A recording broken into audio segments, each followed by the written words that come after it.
તો કેમ છો બધા મજામાં? તો એની આજે ઓનલી ખેડૂત હેલ્પ માટે વિડીયો બનાવી છે.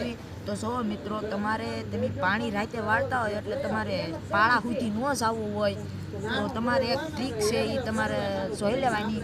જો મિત્રો, આ ડટ્ટો છે અમારી પાસે, અને આ એક વાયર લંબાવેલો છે એની કાળો એક, અને લાલ વાયર છૂટો મૂકી દીધેલો છે. જુઓ, અહીંથી ને અહીંથી બેથી મૂકી દીધો, અને એક નાનું અમથું માયક છે અમારી પાસે.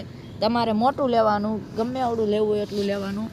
તો અહીંથી તમે અહીંથી પાણી ચાલુ કરશો ને, જો મિત્રો, મેં પાણી ચાલુ કરી નાખ્યું છે.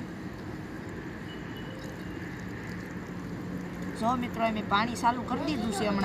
હમણાં જેવો પાણીનો સ્પર્શ થશે ને એટલે સ્પીકર ગાજશે. જો હમણાં ગાજશે હો મિત્રો. અહીંયા વાયર અડે ને એટલી વાર છે. જોવો તો જો મિત્રો, પાણીનો સ્પર્શ